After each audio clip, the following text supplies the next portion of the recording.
BJP ಅವ್ರಿಗೇನಾದರೂ ಬದ್ಧತೆ ಇದೆಯಾ? ಇವತ್ತು ನೋಡಿದ್ರೆ ಗೃಹಲಕ್ಷ್ಮಿಯರ ಬಗ್ಗೆ ಅಚಾನಕ್ಕಾಗಿ ಕಾಳಜಿಯವರಲ್ಲಿ ಕಂಡು ಬರ್ತಾ ಇದೆ. ಯಾಕೆ ಗೃಹಲಕ್ಷ್ಮಿ ಯೋಜನೆ ಅಷ್ಟೊಂದು ಜನಪ್ರಿಯ ಆಗಿರುತ್ತೆ, ಯಶಸ್ವಿ ಆಗಲಿಕ್ಕೆ ಅದನ್ನು ನೋಡಲಿಕ್ಕೆ ಆಗ್ತಾಯಿಲ್ಲ. ಏನಾದರೂ ಮಾಡಿ ಗೃಹಲಕ್ಷ್ಮಿಯ ಒಂದು ಯಶಸ್ಸನ್ನು ಏನಾದರೂ ಮಸಿ ಬಳಿಬೇಕು ಅನ್ನೋ ಒಂದೇ ಒಂದು ಉದ್ದೇಶದಿಂದ ಯಾವ ಕಾರಣಕ್ಕೆ ಇಷ್ಟೊಂದು ಪ್ರೀತಿ ಬಂದುಬಿಟ್ಟಿರುತ್ತೆ ಗೃಹಲಕ್ಷ್ಮಿಯ ಮೇಲೆ.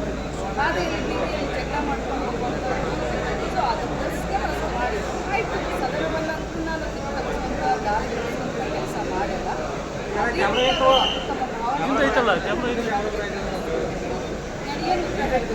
ಮೇಡಮ್ ಸದನಕ್ಕೆ ತಪ್ಪು ಉತ್ತರ ಕೊಟ್ಟಿದ್ದೀರಿ ತಾವು.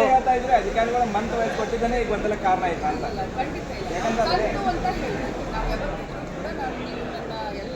ಈಗ ಮೈಸಂಕ ಬಿಡುಗಡೆ ಮಾಡಿದ್ದು ದಾಖಲೆ ಒಳಗೆ ಫೆಬ್ರವರಿ ಮಾರ್ಚ್ ಅಂತ ಇದೆ.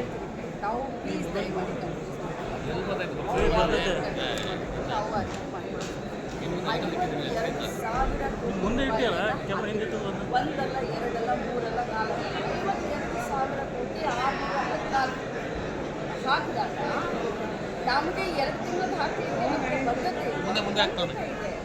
2 ತಿಂಗಳು ಹಾಕ್ತಿಲ್ಲ, 3 ತಿಂಗಳು ಹಾಕ್ತಿಲ್ಲ. ಇದು ನಿರಂತರವಾಗಿ ನಡೀತಾ ಇರೋದು. ಇನ್ನೊಂದು ತಮ್ಮ ಗಮನಕ್ಕೆ ತರಲಿಕ್ಕೆ ಬಯಸಿದ್ರೆ ಗೃಹಲಕ್ಷ್ಮಿಯ ರಿಜಿಸ್ಟ್ರೇಷನ್ ನಮಗೇನಾದರೂ ಬದ್ಧತೆ ಇಲ್ಲ ಅಂತಂದರೆ ರಿಜಿಸ್ಟ್ರೇಷನ್ ಇಲ್ಲ ಅಂತಂದರೆ ನಾವು ಕಟ್ ಆಫ್ ಮಾಡ್ತೀವಿ. ಪ್ರತಿ ತಿಂಗಳು ತಮ್ಮ ಗಮನಕ್ಕೆ ತರಲಿಕ್ಕೆ ಬಯಸಿದ್ರೆ 15,000 ಪ್ರತಿ ತಿಂಗಳು ಆ್ಯಡ್ ಆಗ್ತಾ ಇದೆ. ನಾವು ಕಟ್ ಆಫ್ ಅಂತಲ್ಲ, ನಮ್ಮ ಸರ್ಕಾರಕ್ಕೆ ಹೊರೆ ಅಂತ ಆಗಿದ್ರೆ ಇಲ್ಲ ಅಂತ ಇದ್ರೆ ಇವರು ಹೇಳಿರೋ ಪ್ರಕಾರ ನಾವು 15,000 ಯಾಕೆ ನಾವು ಬರ್ಡನ್ ಮಾಡ್ತಾ ಇದ್ದೀವಿ? 15,000 ಜನ ಹೆಚ್ಚಾದರೆ ಎಷ್ಟು ದುಡ್ಡು ಕೊಡ್ಬೇಕು ನಾವು? ನಮಗೆ 2,000 ರೂಪಾಯಿ ಒಬ್ಬರಿಗೆ ಅಂತಂದರೆ ಎಷ್ಟು ದುಡ್ಡು ಆಯಿತು? ತಾವು ಅರ್ಥ ಮಾಡ್ಕೊಂಡು ಇದರಲ್ಲಿ ಏನೂ ಮೆಚ್ಚು ಮೇಡಮ್ ಸದನದಾಗ ಯಾವಾಗ ಉತ್ತರ ಕೊಡ್ತಾರೆ? ಆರೋಪ ಅಲ್ಲ ರೀ. ಅವರು ಗೃಹಲಕ್ಷ್ಮಿಯನ್ನು ವಿರೋಧ ಮಾಡಿದಂಥವ್ರು, ಅವ್ರಿಗೆ ಬದ್ಧತೆ ಇಲ್ಲ, ಹೇಳೋದೂ ಅಲ್ಲ, ಹೇಳಿದಾರೆ ನಾವು ನಮಗೆ ಬದ್ಧತೆ ಇದೆ, ನಾವು ಕಮಿಟ್ಮೆಂಟ್ ಇದೆ, ನಾವೇನು ಎಲೆಕ್ಷನ್ಗಿಂತ ಮುಂಚೆ ಹೇಳ್ಕೊಂಡು ಮಾಡಿದ್ದೀವಿ.